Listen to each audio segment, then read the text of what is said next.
Morning, everyone, and welcome to the first Triangular Talks session of 2025. My name is Ava Shamsubadi, and I'm a junior going to Sherman Oaks CS. And currently, I'm a student volunteer at a Grandmaster Circle. I hope the school year has started off well for all of you. With that in mind, I'm excited for today's session. But what is Triangular Talks?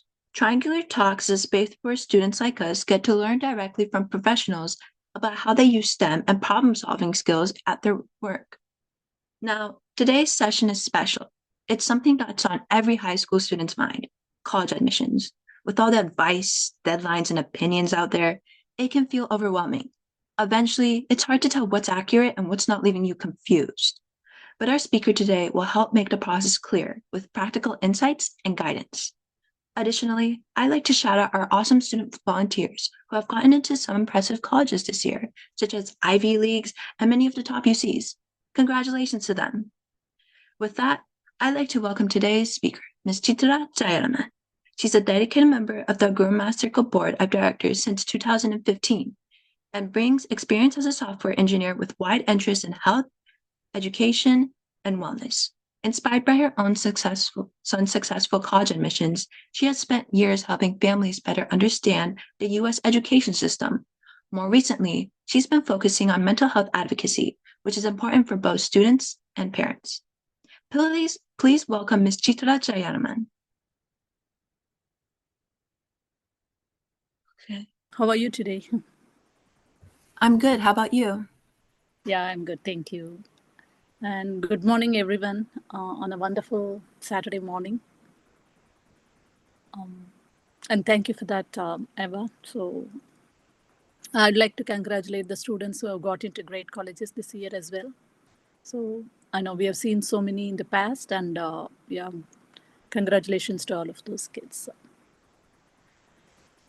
So today, like you said, we are going to look into the college admissions portion of college admission process.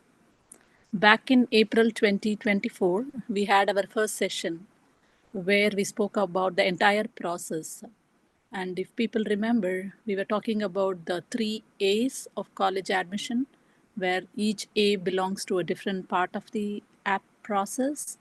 And we did discuss that it's like a puzzle, 3 parts of a puzzle, which has to be knit together very tightly for the application to look good. So today we are going to focus more on 2 of the 3 parts. We are not going to go too much into the academics part. We are going to focus more on activities and the personal statement or the personal insight questions, whatever we may call it, depending on which college we apply to. Let me go ahead and share. I'm not sure if I can share my screen.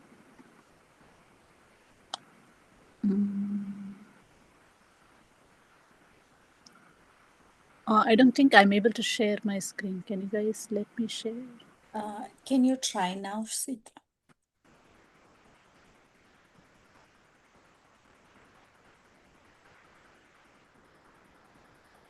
Yeah, we can see your screen. That's not my screen. Oh.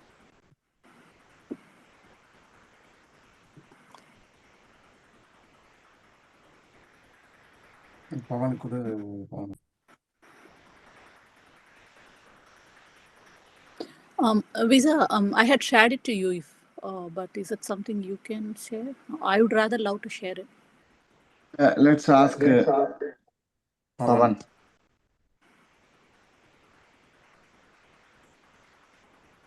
Can you make her co-host, or probably that is one thing? But I can see the share green icon at the bottom of my screen, and I'm not the co-host right now.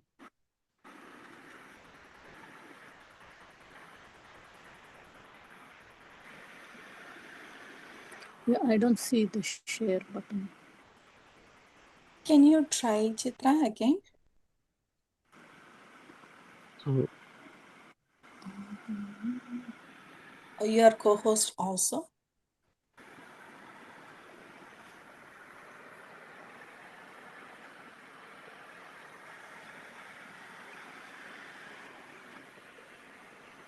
Okay, I'm going to try from a different.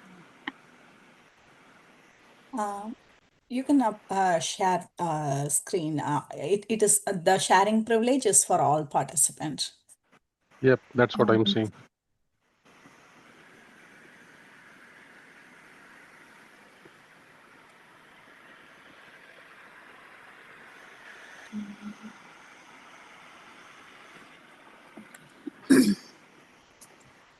Just give me a second. I'm going to try it from a different device.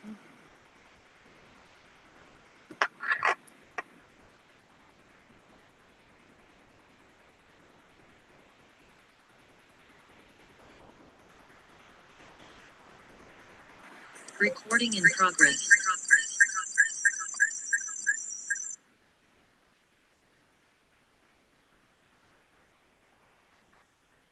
Okay, I can show it from a different device. I'm going to do that.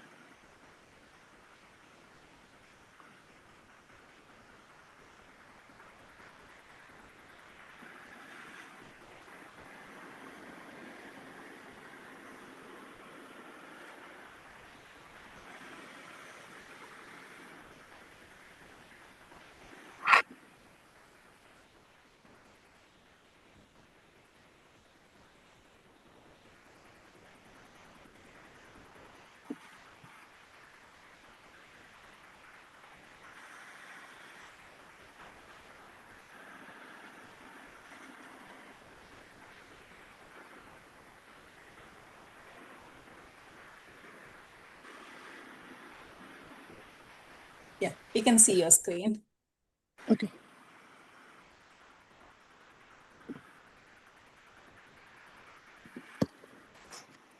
Okay, you're able to hear me okay?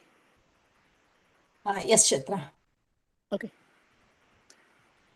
So like I said, the purpose of this is in April 2024, we spoke about the 3 A's of the college application: the academics, the activities and awards, and application. And I reminded that these three pieces of a puzzle that should fit right to form a real a tight puzzle. And today we are going to focus more so on the second and the third part, which is the activities and awards and the application itself. So before I go in, this is something I want to remind. What are we and what are we not, right? So Agora Math Circle, we are not experts. We are not a counseling organization by any means, okay? So I don't want people to mistake us for any counseling organization. So when it comes to college application, no one can predict the outcome. So we always hear stories like, okay, we have the best statistics on academics and we have done so many things, but we still get into our dream college. And you would know of people who hadn't done much as per your opinion, but they may get into great colleges. So we really cannot predict the outcome. And there is really no pattern or a one-size-fits-all solution for everybody. So what we are trying to do here is, many of us have gone through this process or have experienced this in the past. So we come together as a team, we discuss a lot, we share our experiences, and we are sharing that here, which we have observed over a couple of years. So please keep that in mind when you take all of these. So coming to activities, if you look at activities, that's nothing but a resume. It's a resume of all what you are doing or what you have done without your school academics. Of the 3A, the first one is the academics, and activities is basically everything else other than the academics. What the admission officer is looking for is about you. Who are you? What kind of involvement you have done? What kind of skills you have developed over the years, and what kind of a leader are you? And a couple of activities we strongly recommend that it matches to the major you're trying to apply. And if they are not, do not be worried, okay? I'm sure many of you are confused as to what you want to major in. So I'm pretty sure as a freshman, as a sophomore, you'd have tried all sorts of things. You may not be even clear in what you want to major in, and your activities may not be aligned to that, which is okay. It's absolutely okay. But when you truly get to know what you're planning to major in, then you start trying things that are aligned to that. So you get to know if you really want to major in that or not. okay? But it is okay. If it's not aligned to your major, that's not the end of the world. You can always explain what and anything in your either your essays or in the description of the activity. So don't have to be worried. If you can, I strongly recommend that couple of your activities are aligned to your major. And some of the activities, they can be aligned to your personality. Okay, some of you might be wanting to do some cooking or some hobby, which is nowhere related to your major. It's absolutely fine. That can show your personality out. And some of you may not be able to do much outside of house because of the family commitment, which is also okay. That can be considered as an activity. Now, before I continue, right, the audience of these, I'm thinking if you are a senior, none of this would be new to you. Okay, oh yeah, I know it. Okay, yeah, that's okay. It's more of a reinforcement. If you do not know it, it's a red flag, but I'm sure most of you would know it if you're a senior. Juniors, yes, you would also be knowing this. If you don't know, that's okay. But just keep this in mind. So when you get into the process next year, you're ready and you don't miss out. And for freshmen and sophomores, just keep this in mind, okay? So you're not coming into this very without knowing anything when you come into your senior year. Okay, the next point is you need to spend enough time on these activities. Most of the cases, okay, so I have seen many cases, and the people I've spoken to from Agora Math Circle who are helping other kids, the one major problem is students do not pick this activity until it is too late in the application. They focus so much on their personal insight questions or the personal statements. They put this out for the last minute. And what happens is they rush through this. They don't give the correct information. They make mistakes. They don't do justice to whatever activities they had done. And one of the parent who has been doing this review for a few years, I spoke to, they recommend doing activities first is a very good suggestion, because many students, what we see is they do activities in one area, but when they start writing about themselves in the personal statements, they write completely different stuff, which do not even correlate to the activities they worked on. So there is a huge disconnect, which is a very big red flag based on what activities they did and what they are talking about themselves in the personal statements. So it's a very, very, very good suggestion that you do the activities first. So you're all tuned into who you are, what you have been doing. So when you come to writing your personal statements, it's be very helpful for you. So please keep that in mind.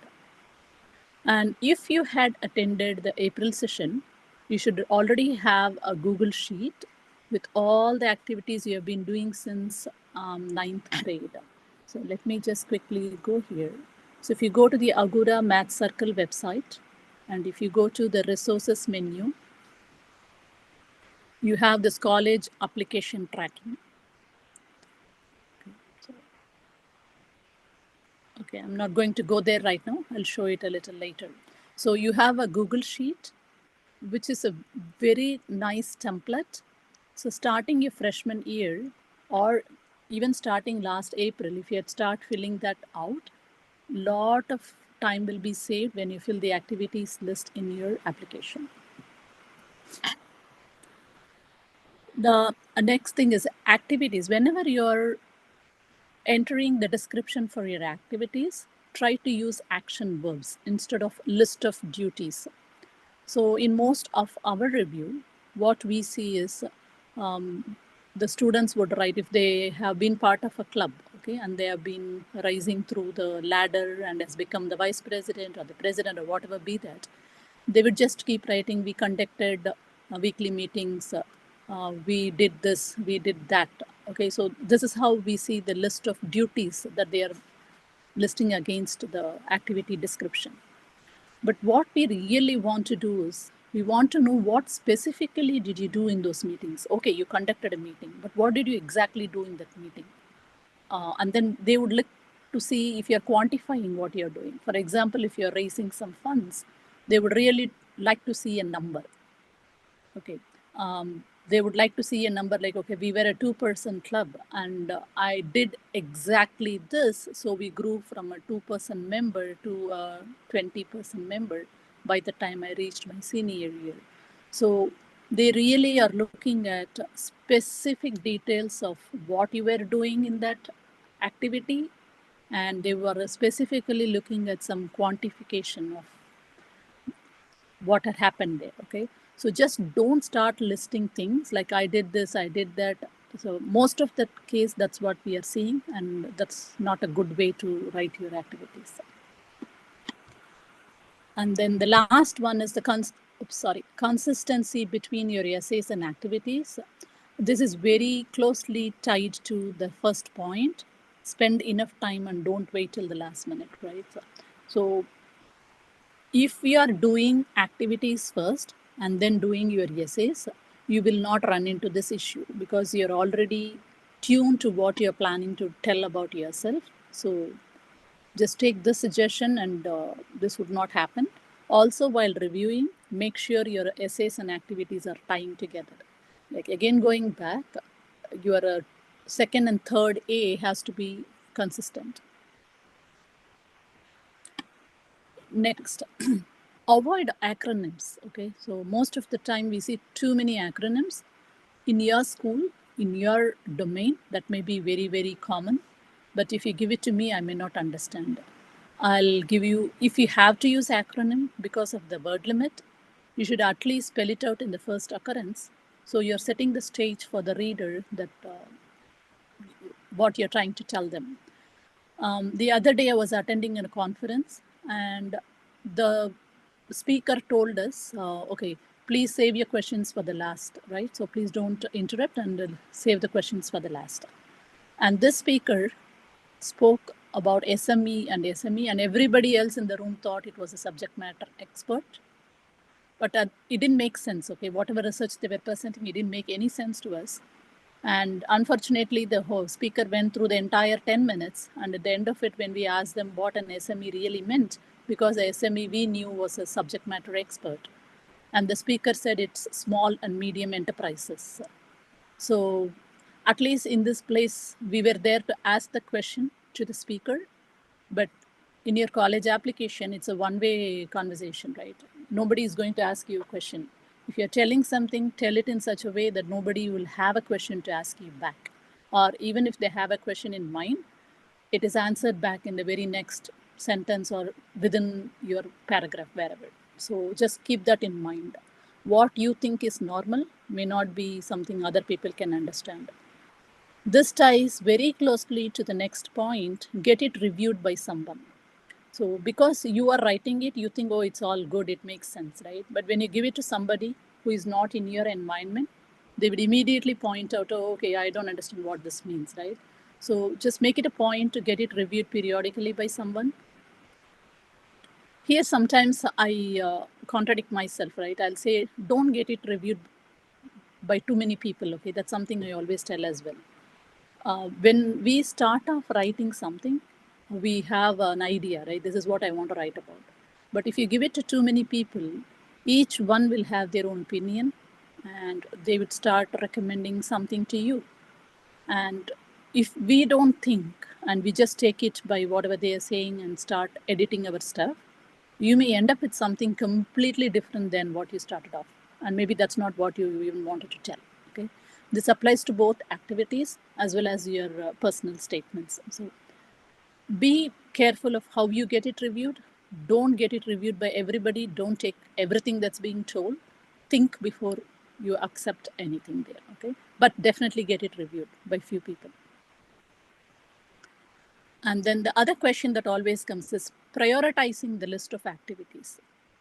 We mostly see the activities are prioritized in a very, very random order, which may not really tell about you, right?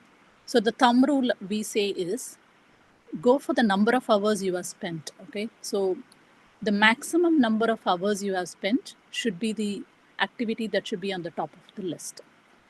The very basic reason being, we assume the most impactful ones would be the ones where you spend most of your time.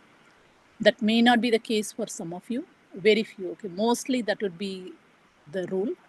But there could be scenarios where you spend very less hours, but you had the most impact in that activity. If that is what you think, definitely go ahead and use the activity that had the most impact as the first one. And we always suggest you go in this order, right? Anything that had an international impact would be in the top, then national, then regional. Okay? So that's what we recommend. And if it's something very common, right? If every single person would have probably done that, we would say just leave it off, okay? You don't really have to. Now, do not exaggerate the numbers, right? The number of hours per week or the number of hours per month or whatever that is. Do not exaggerate, okay? Be very honest. So it's not necessary that you have to fill all the necessary activity slot. What if I am an admission officer and I am reading it, I'll be more interested in like 5 activities which had an impact rather than all 10 which had absolutely no relevance whatsoever, right? So the admission officer is not looking at the length of the list, rather the quality of the list. So the reason I'm saying do not exaggerate the numbers, yes, the admission officer very clearly knows how much time you have in hand. A day has 24 hours. And sometimes we just keep editing the numbers. If you calculate it, it would be very obvious that no person on earth can even do that, okay? So just be careful. Do not exaggerate the numbers. Be very honest. So that's very important. And the next one, again, goes back to the same, right? You don't have to necessarily fill all the slots. So depth is very important over the breadth. So quality over quantity. So like I said, an admission officer would love to see an impactful couple of activities rather than a long list of activities which makes no relevance, right? So group if needed by theme. So you say you are volunteering in couple of hospitals, right? Because you want to fill the entire slot, you don't have to say every single hospital in a different line and say, okay, I did this, did that, right? Rather, I would group them all together. And the impact, you could tell it differently, right? In your activities, you can explain exactly what you did there, okay? So that would give a lot more depth rather than the breadth. And then the other suggestion we have here is, this is also from one other parent from Agora Math Circle. I just spoke to many people before I prepared this. So their recommendation is the top 5 activities should show different sides of yourself, right? You don't want to see all 5 activities related to the exact same thing, which means it tells you only do this kind of a thing. Say it's all academic activities, academic clubs or whatever.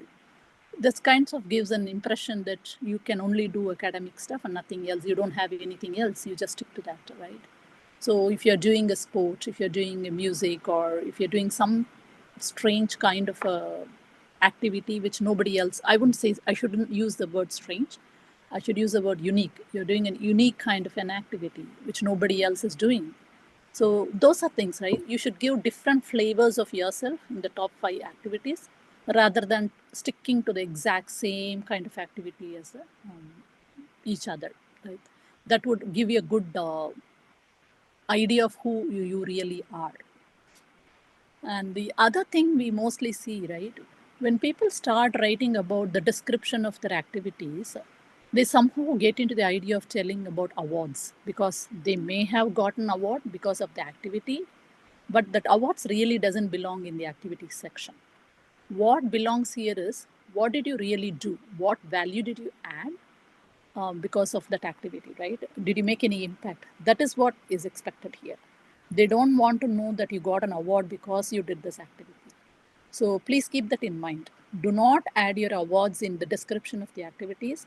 Rather, it belongs to the additional info area or the award section, depending on the application. Now, that brings us to the end of the activity section. So now we'll go to the personal statement. Okay, this is the other part that we are planning to. address today. So personal statements, okay, so people call it as personal statements in Common App. They call it as personal insight questions in UC App. When people talk to each other, they say, just tell it as essays, okay? So basically all of these are the same thing, whatever you may call it. And the number of words may vary depending on the application. Some of them are 350, some of them are 650. If you get into certain colleges, it could be as small as a sentence or 3 words. So there are so many flavors to that, okay? So there is a challenge. If it is too little, it's hard to. If it's 3 words, like Stanford has, I believe, one 3-word essay, right? It's really hard. You need to really think to tell those 3 words, and you cannot waste even a single letter there, right? And when it comes to 650 words, that's also hard, because it's very easy to waver away from what you really want to say, right? You'll be midway and then you would have lost where you were really going and you would go somewhere else. So that's also hard. So whatever be it, we need to be really focused in how we are doing these statements. Now, yes, having said that, what is that the admissions officers are looking for, right? They are looking to see what kind of experience you have had, what kind of interest you have, ambitions and inspirations, right? Basically, when they read it, they need to know who you are. It's kind of an interview, okay? So if I'm talking to you in person, I can ask you a question. You may tell me something. I can ask for a clarification and you can explain it back to me. But here it's a one-way. It's a one-way interview with your admission officer, okay? And also it is written. It's not a video, it's written, right? So I'll repeat the same thing what I said in the activities, right? When you say something or when you write something, you write it in such a way there is no ambiguity, that there are no questions that can come to the reader, right? It's okay if a question comes to the reader, it's fine, but subsequently you should have addressed it, okay? So you should have foreseen that this may raise a question in the reader's mind and then let me answer it, right? That is how you should approach these personal statements. So at the end of it, I should not be confused. I can have questions, but not to an extent where I don't know you, right? I can have questions, but when I read it and when I come out of it, I should know who you are. Now, other thing, this is one part of that puzzle that gives context to the rest of the application, right? So when I read it, I should be able to understand, oh, is it why this person took these courses? Is it why this person did these activities, right? So it should be able to connect back to the other 2 years. And that's what I keep telling, that the puzzle should be tightly knit, right? So you cannot be disconnected. You do some academics, you do some activities, but then you say something completely different about yourself in a personal statement. It doesn't seem right to me, right? When I look it all together, I should know who you are, and that should justify why you did all those things. Now, there is a certain framework for how these personal statements are done. So we'll go over that in the next couple of slides. So the basics of the personal statement is, who are you? Okay. So when I finish reading your essays or the personal statements, I need to know who you are. I don't want to see the list of achievements or your academic analysis, because those are all part of the other parts of the application. So I really don't need to know all of those, okay? If I want to know that, I'll go there and look at it. When I read it, I really need to know who you are. Okay, are you a self-starter? Are you somebody who likes to take challenges? Or are you somebody who will go deep into whatever and then come up with some crazy ideas? Or are you an out-of-box thinker? It doesn't mean you have to be the extraordinary, right? You could be an average person, but who would never give up. You are a very resilient person, okay? Whatever be it, okay? I will never give up. I need to understand who you are, okay? And the other thing you should keep in mind is, okay, I have this quality. Because of this, the colleges should want me to come and study there, okay? So that's something you need to convey there. So those are the basics. So keep in mind to tell who you really are and wanting colleges for you to come there and study in their campus, okay? So that's what they are looking for. Now, this is very important, this framework, right? If you address these questions in your essays, you probably would be doing justice to who you are. So I like to say the framework is what, how, and so. So what is the story or the idea that you think you want the admission officers to know about you, right? So think about that question. What is that they want them to know about me? And once you decide that, then it could be resilience, it could be hardworking. I believe everybody would say, I don't know if hardworking is a good thing, out of the box thinker, or a leader. Even a humorous person is not a bad thing, right? If you're a humorous person, yeah, it's good for them to know. So how you need to say, how did this, whatever that story or the idea that you're trying to convey has influenced you or shaped you or affected you or made you grow, okay? So how did that do? This is very important. And now for the so part, I say, so now that you have been influenced or you have grown this way, what are you going to do with that, okay? So in future, they are thinking about what you would use this in your future for. You may use it in the campus, you may use it much beyond in your workplace, or do something to the community. Or so what are you going to use this skill or this whatever has happened to you to be put into use for, okay? So if you are able to use this framework, whatever style of statement you are using, which we will come back later in the slides, there are multiple styles you can write your statements with. So, but the key is this is a framework. You should be able to answer this what, how, and so questions, and you should be able to come up with a good personal statement. Okay, before going to the style and other things, right? So there are 3 common myths when it comes to personal statement. People think it should be really dramatic, okay? They just make it too dramatic than it has to be. So how it will come across, for us it may sound very good because it's us reading it and we know the story and it looks very good for us. But when an admission officer is going to look at it, they may look it as lack of focus or lack of authenticity. So just steer away from being too dramatic, okay? So these, for the past few years, many people have done that. And I think admission officers are quite tired of seeing statements like that, right? So just try avoiding being too dramatic or being too emotional, okay? So you don't have to be too emotional, and you shouldn't be trying to be overly polished or impressive. So, which means you're trying really hard to impress somebody, right? Just be who you are. You are still a 17-year-old or an 18-year-old, right? So you don't have to be, you can be yourself, okay? You can be the child that's writing that statement. You don't have to be extremely professional or overly polished. So that should come out, right? You should come out as that 17-year-old who is trying to tell about yourself. So don't try to be very emotional or polished or impressive. And the other thing, some of the kids, maybe not all, they wait to pick the perfect prompt. There is nothing called as a perfect prompt, right? You don't have to be worried to wait and pick the perfect prompt.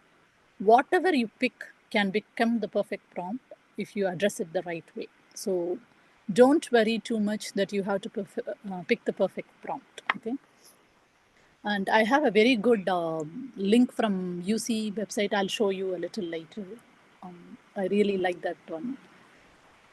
So the next one is the style or the voice, right? So I was just telling you, they want to know about you, right? So this is something I tell everyone. So what do your friends around you think about you? Or if I say your name, what do people really think of you as? Are you that humorous person, or are you the out of the box thinker, or a person who is very sarcastic, or what is it that comes to people's mind, right? So when an admission officer reads your application, they may know your accomplishments and everything, but I don't know who you are. But if I read your essay, if I get the same feel as what your friends around you are getting about you, if you're able to make me understand that, then you've done a good job, right? So that's what I want to know about you. So if you can do that in writing your essay, that would be the best. So that is the style, that is the voice of you in there. Okay, now coming to the structure, right? So first I said, what is it they want? They want to know about you. You want to answer the questions, what, how, and so.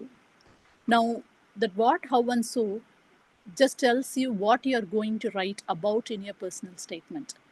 But how you write your statement could be multiple styles, right? So structures, what we call as structure. There are three predominant type of structures: the narrative, the montage, and the object-based. 99% people would try to pick the narrative because it's easy to tell a story, right? So if you have a challenge or if you had some very specific experience, so it's very easy to tell the narrative. But there are two other ways you can convey the same story. One is called as a montage, and the other is object-based. As the name object-based suggests, you may just take an object. You can even say a paper, a computer, or whatever, right? Take some object. And you could tell something about that and about your experience and somehow tie them back together, right? So that's what is object. It's as name suggests. When it comes to montage, you can always go and look through these structures and how to do that. A montage is you can go wrong, you can do a very good job. Okay, so just read about it if you really want to try it. But you should be an avid reader, is what I believe. But if you have the mind to try it, you can try it. But you should be a very avid reader. Okay, so you should have been reading, reading a lot. So montage is usually used when you're not talking about a challenge, and it has to be a very uncommon topic that you're writing about, and a very, very valuable one. That is when this montage structure is very useful. Okay, so definitely go and read about it. It doesn't matter, right? The admission officer is not going to weigh one over the other. Whatever be the structure, as long as they get to know you, they don't care, okay, what kind of a statement you have written. So you don't really have to worry, but I'm just throwing it out there. There are different ways you can write your statements. So pick whatever is very comfortable for you. Now, the other thing is, don't say everything, right? Just say one thing and really very well. For example, if there is your statement is about some experience from an activity that you have done. Okay, so again, keep in mind, you're not going to write about your activity here because activity belongs to the activity section. You're going to talk about the experience that you had in an activity. Okay, so just keep that in mind. Okay, don't bring through the entire activity thing here. But that's what ending up happening, right? So many students may start talking about the activity right from their maybe elementary years till high school, and in between tell something about their experience. So at the end of it, what would happen is, it looks more like an activity description rather than the experience and what they learned from it and how it shaped them and how they are going to put it to use, right? That is lost. They end up saying all of the other things other than what is really required. So be very aware of that. So don't try to say everything, right? Really take the experience and then start talking about that. And the other thing we usually notice is they start off saying something and they end up saying something else, right? So they never tie back to where they started and where they are ending. So just keep that in mind as well. Now, this question comes up from the kids so many times. How many drafts do I have to write, right? I think even a 4 or 5 drafts is absolutely okay. Don't be worried. You may start off and for those 4 or 5 drafts, you may be writing completely different. You may be scratching everything and writing completely different, okay? Don't be scared, okay? It's okay. Because it's like a warm-up for you. Maybe you started off with something, then some great idea came into your mind and you rewrite it, right? So it'll only get better, okay? It'll never get worse. It'll always get better. But one suggestion we make is keep all the versions. Do not delete them, right? Keep it. And back it up. Okay, backup, usually nowadays you all use Google Docs, so it should not be a big problem. But if you're not using it for whatever reason, just make sure you don't lose those documents. You never know when you will need it, okay? So keep all versions. So if you think earlier version made more sense, then at least you have something to recover from. Don't keep overwriting on that. And so keep track of it. But write at least 4 or 5 drafts is absolutely okay. So don't be scared. And the next point is very, very crucial. This is from my experience, right? I tell them, if you want to start reviewing and editing, don't do it right away, right? So you are just written a personal statement. Your mind is full of that, right? So when you start reviewing, you're still in the same mindset. You will never think anything differently at this point, right? So I tell them not to look at that for a day or two. Okay, so don't look at it at all. So now your mind is slightly free from it. And during those 2 days, rather do something else, okay? Some other statement if it's there. So your mind is away from that thought process and then come back to it 2 days later, right? Now you're looking at slightly fresher than if you were to review it right away. So give it a break and then come back to it. So that's, I think that is very helpful. I've seen it has helped them come back with a fresh look. And the next one, and the next one is write however long you want. 25, Okay? hogy van neked 25 Don't dollárod? stick. Tegnap 1, 2, 3. Tegnap kitakarítottad? Hello? Excuse me, could you mute? Thank you, Eva. So don't keep the 650, 350 or whatever in your mind. Just write however long you want to bring all the ideas out. I would rather even say put it as a bullet point in a Google Sheet or Word document or whatever is comfortable for you. Just keep doing that. Don't get that number of words come in between. So the thoughts are all out. And then you start writing it the way it's supposed to be written. And the other thing I say for seniors, right? First, over the junior summer, you should have had a Google Sheet open or a Word document. Because I know my son, whenever he was at school, suddenly he'd say, oh, some idea came to me. He used to carry a notebook at the time, okay? So I'm saying for you guys, I don't know if phones are allowed, maybe it's not allowed. Maybe you can have a tiny notebook with you. And whenever it comes in your mind, just note it down. I'm very sure you'll forget it later, okay? Just note it down. If you note it down and later at the end of the day or end of the week or whenever, just try to compile them all together. Most of the great ideas for my son came at school when he was walking between periods. So don't lose any of those, okay? That's one suggestion. This is the do's and don'ts of the personal statements, right? So in the do's, use the I. They want to know you. They don't want to know about somebody else, okay? If your mom or dad had been inspiring you, they don't want to know about your mom or dad or even a public figure. They want to know about you. Use specific examples. Don't be very generic, right? Most of them will write generic. When you write generic, and if I'm going to read that, I would assume, oh yeah, I have read it somewhere. Everybody says the same thing, right? It's not personalized. I really do not know if you went through that experience, right? That's how it will come across. So then it doesn't stand out. So be very specific. I'm sure you would have experienced something, okay? You cannot tell me you did not. Probably you forgot. You definitely, every person would have experienced something. So use those specific examples. And in the framework, most people say what happened. Like I said, oh, this is a problem, that happened, this happened, what. So they are focusing more on the what rather than focusing on the so or how, right? Even the how and so is more important than the what. So keep that in mind. Don't write like 3/4 of your statement with a what and then start early. Okay, don't start late. I'm sure every parent would relate to this. Proofread it, okay? Before you give it to a review to somebody, proofread it. Do your self-review before you give it to anybody. And then show, don't tell. It's very lightly taken. So when I read your statement, I should know who you are. Or if you're talking about an experience that you went through, right? When I read it, I should be able to imagine myself being there, seeing that, right? That's the kind of show we want to feel.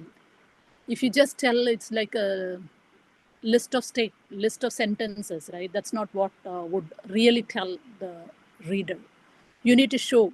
If I read your statements, I should be able to imagine myself being there, seeing that. Okay, so try to see if you can do that. You should do that, but try your best to do that. And smooth transitions, right? Many reviewers, even from Agora Math Circle, many of our colleagues have said there is no smooth transition. It just finishes abruptly and then starts completely different. So just make sure your transitions are pretty smooth. And for don'ts, you don't have to use fancy vocabulary, slangs, or abbreviations. Many times your fancy vocabulary will come from a thesaurus, and then people will immediately point out, oh, they don't know, they may be using it wrong. Okay, be yourself. Okay, it's okay. Your vocabulary can be what you have. Do not repeat yourself. And the next one is very important. Don't criticize the situation or people, right? So which means this will come out as, oh, okay, they're not taking ownership. Okay, that's how it will come out as. I'm totally with you all. Yes, there could have been very difficult people you would have been dealing with in school, outside. I'm not denying that. I feel bad for you guys, but you cannot criticize them. Then that comes out as you don't own the issue. Do not plagiarize. And the other thing we see is many kids do this, right? You use the same story for multiple PIQs, okay? You have 4 PIQs for UC, 350 words. Try to do justice to each word you're using and each part of yourself there, right? If you're going to use the same story, it may be different parts, but which means you haven't done much, kind of. I'm very sure you'll be able to pick different story for the different PIQs. I'll go over that link shortly, okay? And then don't talk about somebody else, okay? I still vividly remember there was somebody who was asked to talk about who inspired you, right? And the whole essay was about Mahatma Gandhi, okay? They're not asking about some public figure, okay? If you're asking for somebody who inspired you, you can tell who it was, and you can say how and what you have done with that inspiration, okay? That is something talking about you, but not talking about 3/4 of an essay about another public figure. So please don't do that. And other common mistake, unknowingly you guys leave college names within the statements. Please make sure you don't do that, because especially for UCs, the same statement is being read by all UC campuses, okay? You don't want to write one campus and the other campuses are all not going to feel good about that. So be very careful. And this is a very, very, very common issue. Kids end up writing very, very long words, sentences. It's all run along sentences, right? They never stop their sentence. It just keeps going forever. Trust me, we'll get tired reading that, okay? Even if your sentences are small and make some sense, that's a lot better. Yes, we get tired. Readers read so many statements and they will very easily lose interest and they are not even going to read further, okay? And just a quick thing, Common App essays are 650 words, whereas the PIQs are 350 words. This is the difference, okay, what they're looking for. In Common App, they are looking for your skills, qualities, values, and interests. That's what they want to see there. Now in UC PIQs, they are looking to see if you are tying up your statements to the 13-point comprehensive review. I have not given a link here, but if you go to Google and search for 13-point comprehensive review UCs, you will see those 13. And in my last session, I had showed not all 13, I probably showed 10 of those, okay? So for each campus, what is that they're looking for, right? So I had shown that table, but very easy. Go to Google and look for it and you will get it. Okay. Now in Common App, they're looking for personal or creative essays, whereas in UC, they are based on fact. So they want to know about you based on the facts, the experiences you went through. And in Common App, they say grammar and style is very, very critical. So that's why you would see a lot of montage or object-based essays in Common App. Whereas in UC, you can have it. I'm not saying you should not. People generally steer towards being more narrative because it need not be that fancy. Now, this is a link I was talking about. I really love this link. Okay, you guys should.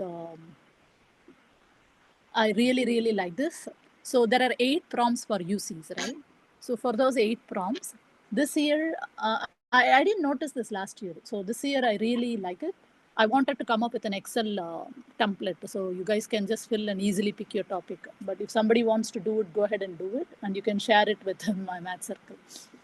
So for each question, they are telling you, asking you a few questions, and once you answer those, then they say whether this will fit you or not, okay, whether you should be writing about it or not.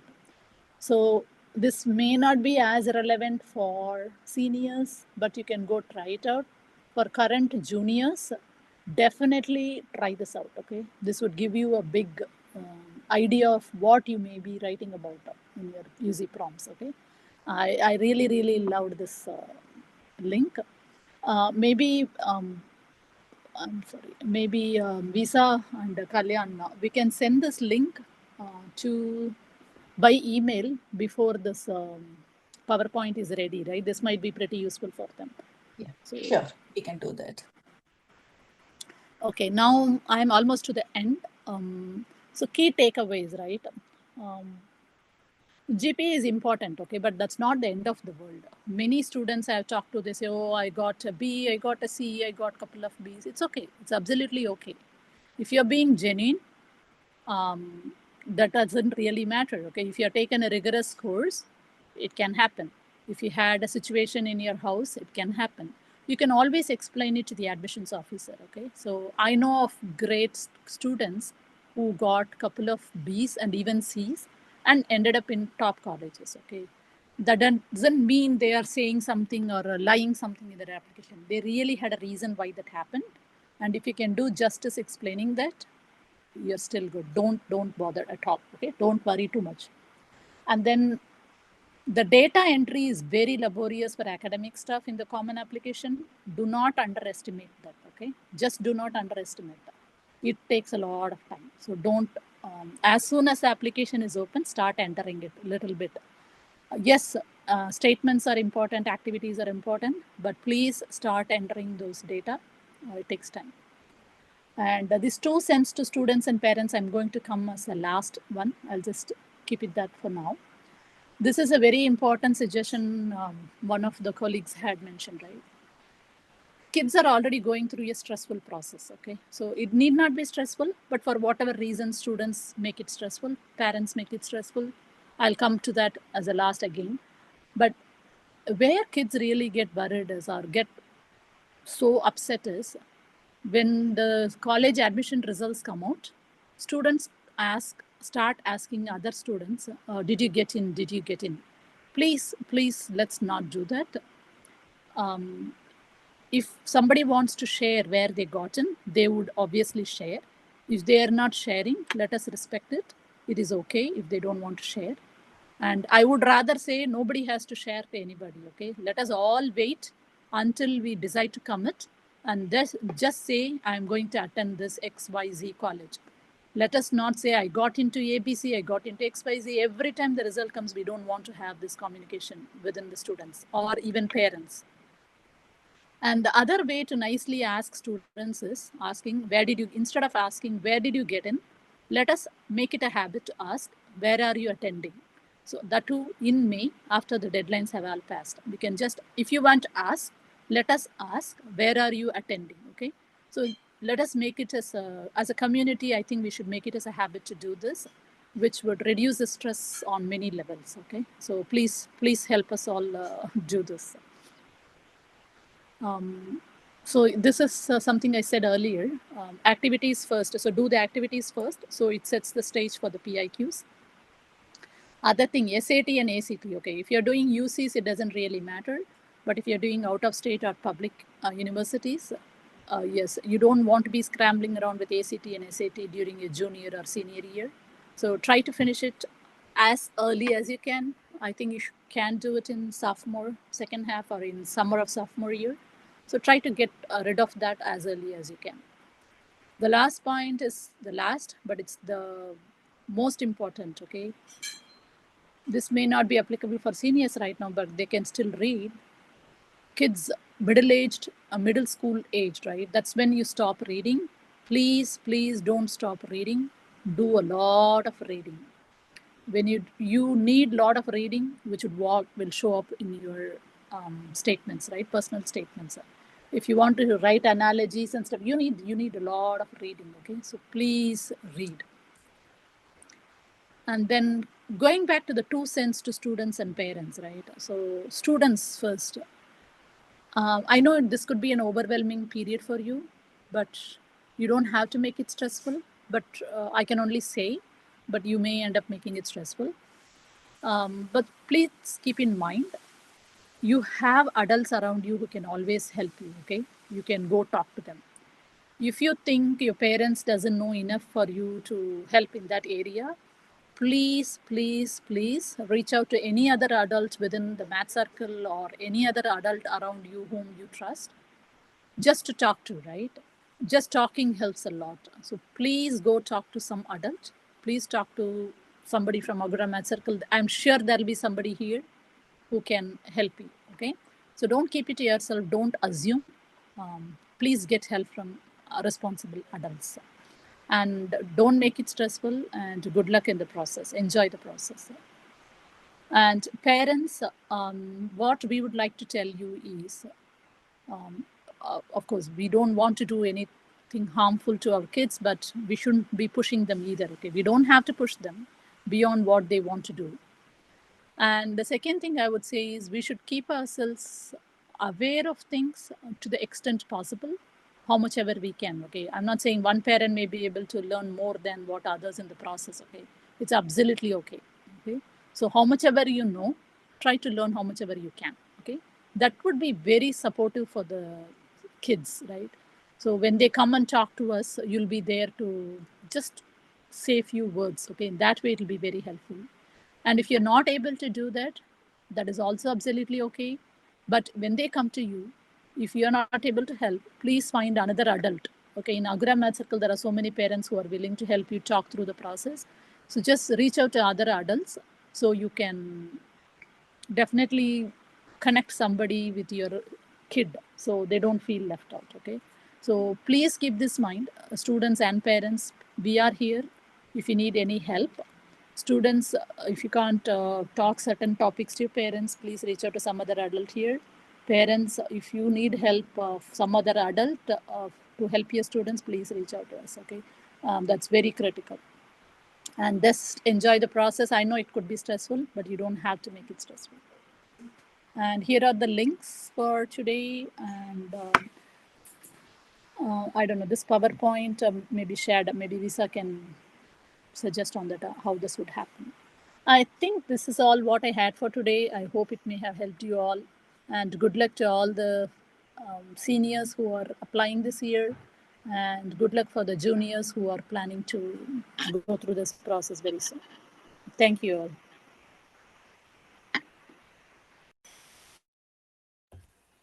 Thank you so much for your presentation. It was very helpful, and I know that it's like good advice because you've helped so many kids with their college applications. I have seen questions in the chat. I think I saw one, but it got answered. If you guys have any questions, you could like unmute and say them. Or if you want, you could go ahead and put them in the chat and I could read them out loud.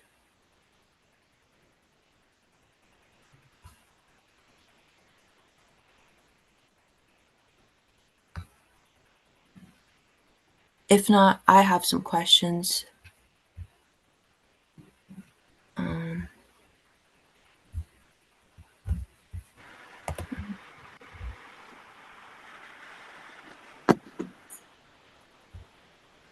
Well, I had one question. So I've heard from like other videos and other admission counselors that your personal statement should talk about like stuff that isn't in your application, like your activities or anything. Like it can be something about like personal growth. Like it doesn't relate to any of your activities, but it just talks about how you've grown as a person. Can you like talk about that in your personal statement? That doesn't really. Yes, that is absolutely right. It doesn't have to be your activities. Like I said, I don't know if I didn't come out clear there. Don't talk about activities in personal statement is what I also mentioned. Any growth that may have happened because of the activity or any other personal growth, okay? It may not be even because of the activity. Some other personal growth is absolutely is what they are looking for. Okay, thank you.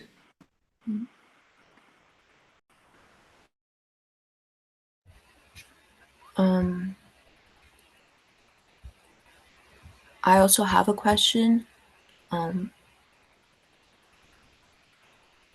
Wait, hold on. Let's say for our personal statement and our essays, what is like a common don't that most students don't realize that they've done, even when they actively try to avoid it? I'm sorry, what did you say? Common? What's a common don't that most students do in their personal statements or essays, even when they try to avoid it?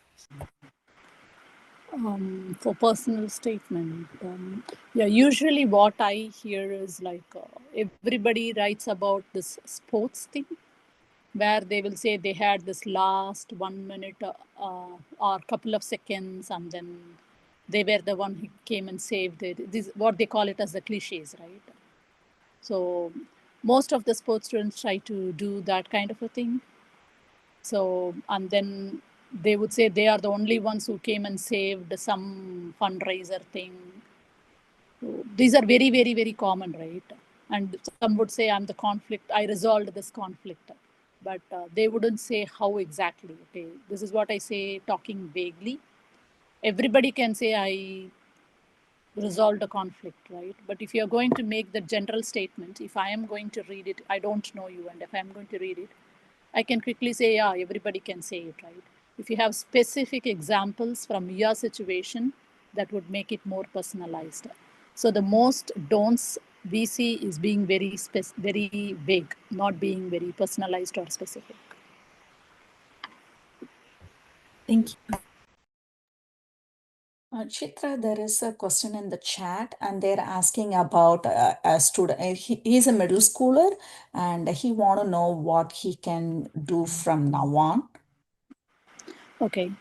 So as a middle schooler, what I always recommend is explore as much as possible, right? You really don't, you're still growing and you don't know what you really want. If you know, well and good, okay? If you don't know, you need to get yourself exposed to as many things as possible to really get you to what you really want to do. So if you want to try multiple areas of your interest, I recommend you do it. But when you come to your freshman year, okay, people don't even know what they want to do until their junior year or even senior year. But if you're thinking this early, I'm sure by freshman you should be knowing what you really want to. Then you should narrow your activities to things that is of interest, so you can put more meaningful hours, or you can add more depth to your activity than your breadth. So I really commend you thinking as a middle schooler, and I think that's what I would do. So explore, find out what you want, and then you will be able to add a lot more depth when you are in high school. And you can still use the template of activities list, which is on the website. You can still add the activities you have done now. It becomes a help for you to write description. So your writing would start right now, okay, as a practice. You can write about your activities, so you know how you are writing it. And other thing I should have mentioned earlier, but I'll add it with this question, right? So start applying for this summer programs, right? In summer programs, they ask you to write essays. It becomes a good training ground for you when it comes to college applications, right? Try to apply as many summer programs as you want. You may or may not go attend it, but then the writing really helps. You will know yourself better at the end of it.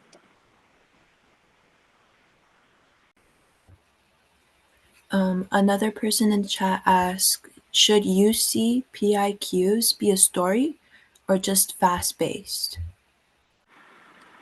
A story can also be fact-based, right? So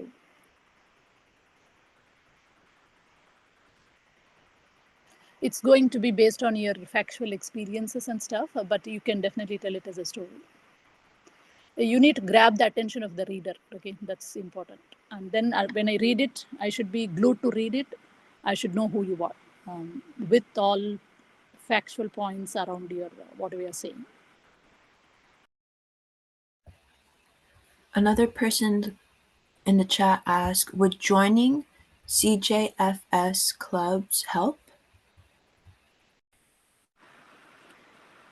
Anything and everything helps. But just keep in mind, right, from your school, if each and every person is in that club, that may not look as impressive, but that doesn't mean it's not an impressive thing.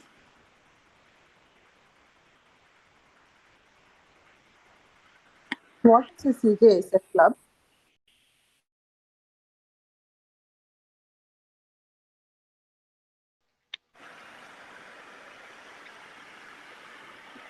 I'm sorry, what was that question? I was asking what is a CJSF club from the previous question. Hey, Eva or somebody, can you guys explain? Somebody from high school? It's a scholarship provision.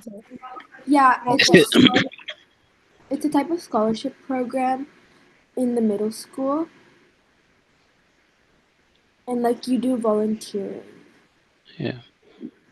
In high school, it is California Scholarship Federation, and in middle school, it is known as California Junior Scholarship Federation, basically.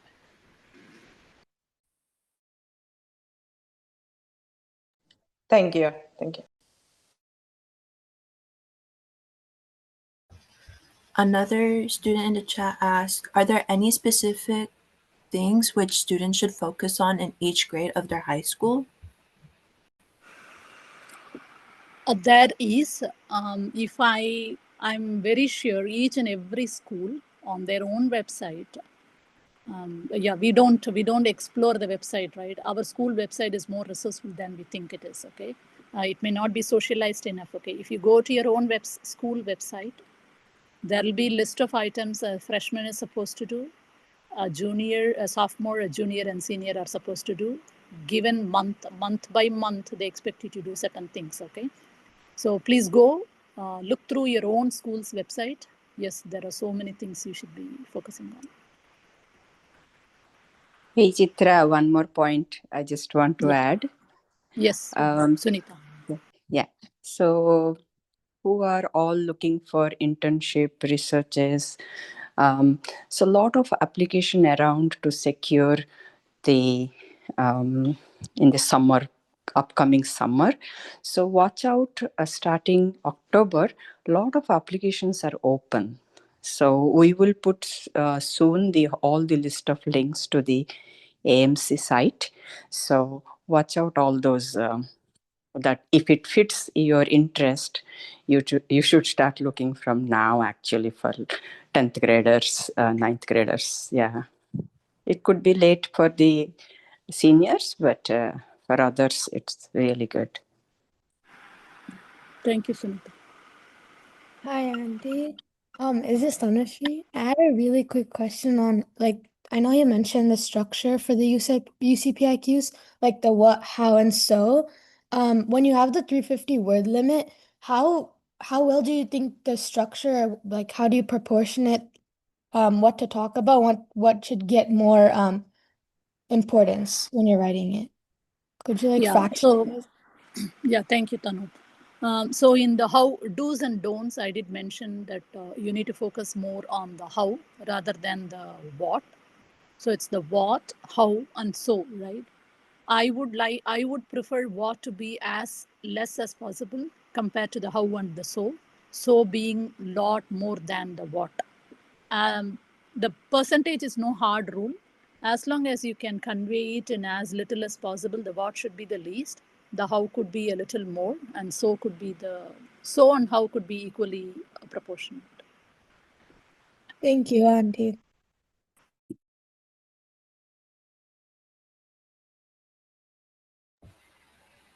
I see Arun's hand is raised. Do you have a question you want to ask?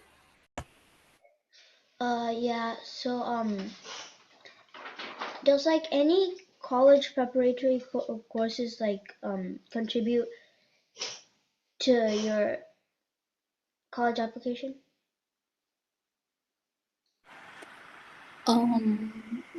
See, like I said initially, right, there is no pattern. We really don't know what really helps, what doesn't help.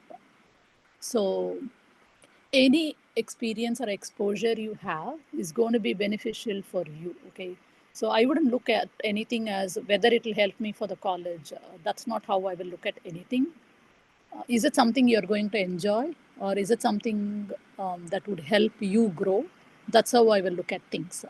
So given that anything you do, if it's going to give an experience, that will show up in your application. So that's how I look at it. So it will be beneficial, but I wouldn't look at it as beneficial for application and admissions.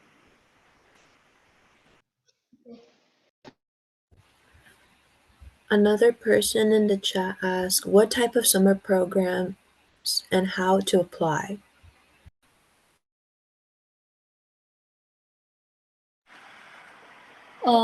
Okay, so summer programs, there are so many of them. I will leave other volunteers to answer as well after I'm done. So like I said, in your school resources, there'll be every month they would say, okay, this is time for you to apply for your summer programs. Okay, that there will be a reminder for you there. I'm sure every school would have it.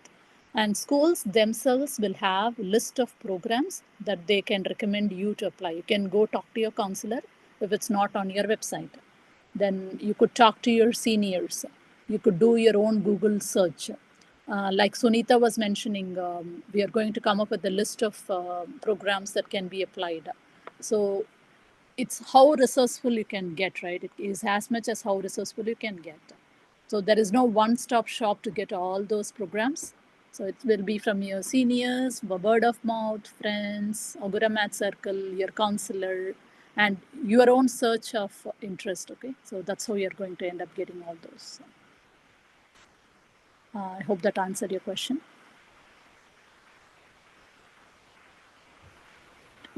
Another person in the chat asked, does applying early action increase the chances? Okay. Yeah, Since he asked let the me question. answer actually. Yeah, go ahead. Yeah. So yes, it is statistically proven that it is yes.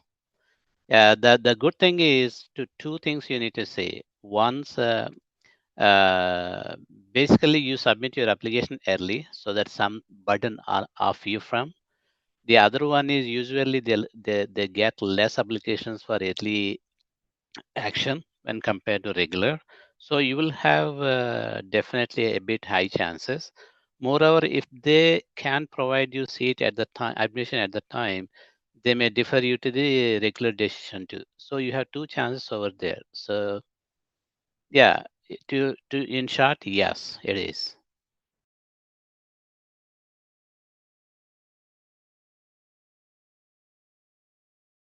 Hey, Another Srinivas, 1 second. BH, maybe you want to talk about what would happen in the financial aid on that part, or it doesn't really affect? That part I can't answer. Okay, thank you, BH.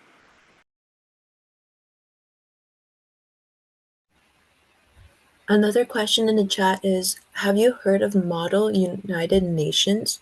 If so, how much of an impact does it have on UC and Ivy League apps?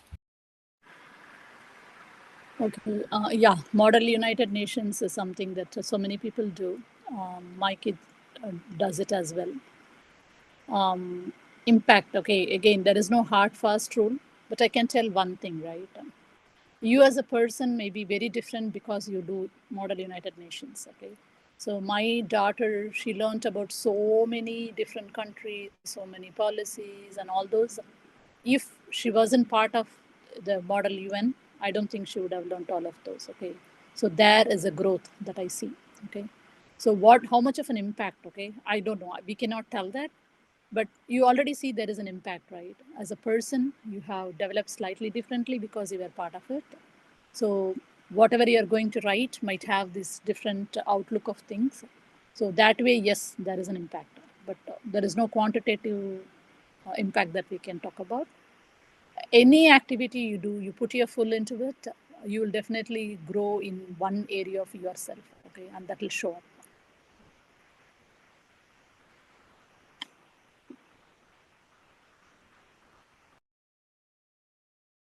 Another question in chat is, what summer programs can middle schoolers apply?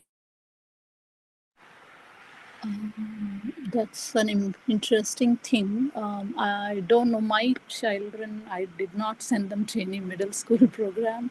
Anybody else have anything, BH, Sunita, or anybody else? Visa? I've seen some universities have their outreach program, and John Hopkins has their talented youth program. You need to research and apply for it. We don't have any insights on that, but the universities are offering some out through their outreach programs. Yeah, so we also can add that Visha to the list for middle school. I was looking into last year, some NASA has some list of things that online programs. It prepares next level when they go to high school. We can put those links. And EVC also, I was looking, there is a program. So yeah, as Visa says, yes, we have some programs that college offers, some other institutes offer. So let's put it together, maybe, Visa, the link for middle schools also. Yeah, sure.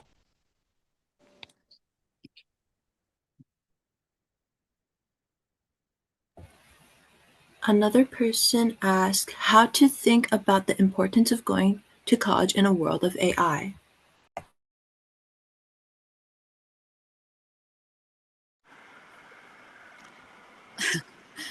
That's an interesting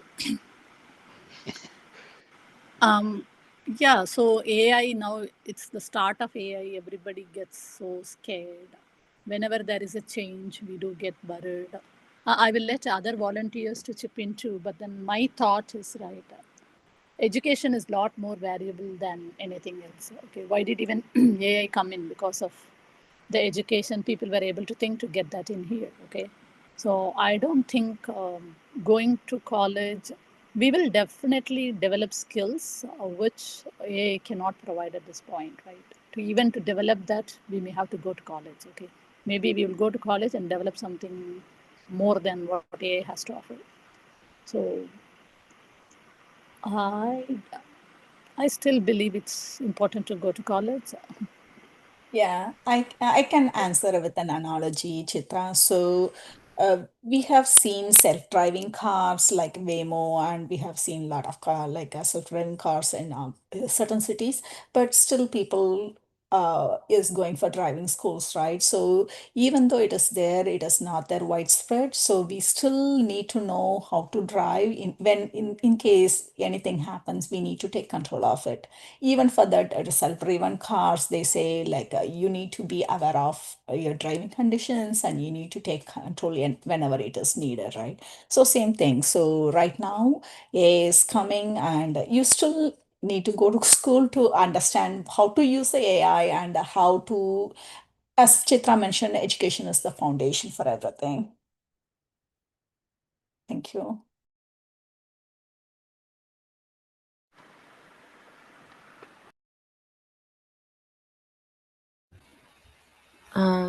There's also another question. Do we have any courses to improve English for a high schooler? Reading, okay, read. That's what I would recommend. We underestimate reading. Just read lots of books. Maybe others can chip in if they have any other recommendation.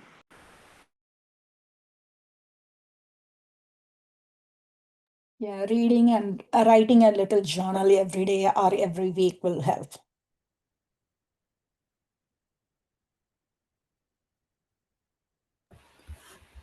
I think we are 20 minutes over, right? Maybe we can take the last question and Yeah, I see the question. Should we focus on different attributes, values for applications to different colleges? Yes, when it comes to IVs, you need to know what they are looking for, what values is important for them. You definitely need to tailor them towards those. you need to do a lot of research about colleges while applying to those. Okay. So when it comes to UCs, they are probably having the same values. When it comes to privates and IVs, yes, you have a lot more work to do.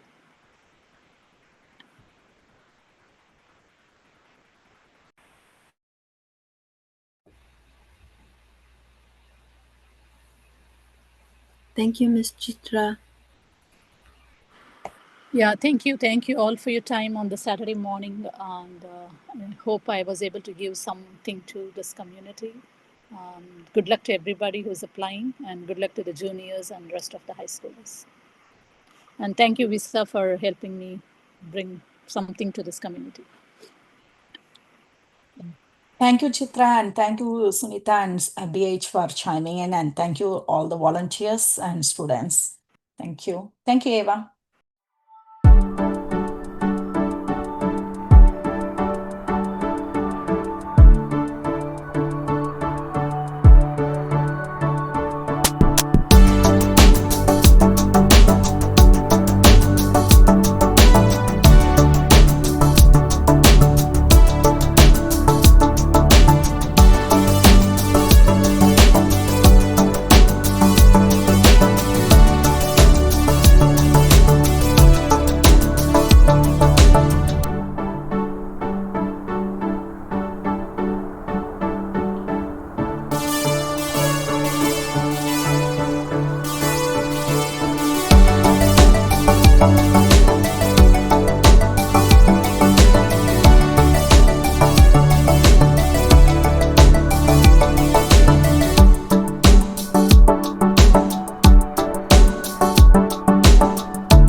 Don't forget to subscribe and like. If you have any questions, you can email info@agoramastercode.org or comment below and we'll reply back. Maybe. And if you want to see practice things or anything about us, you can visit our website, which is basically the end of the email but without the info and the at.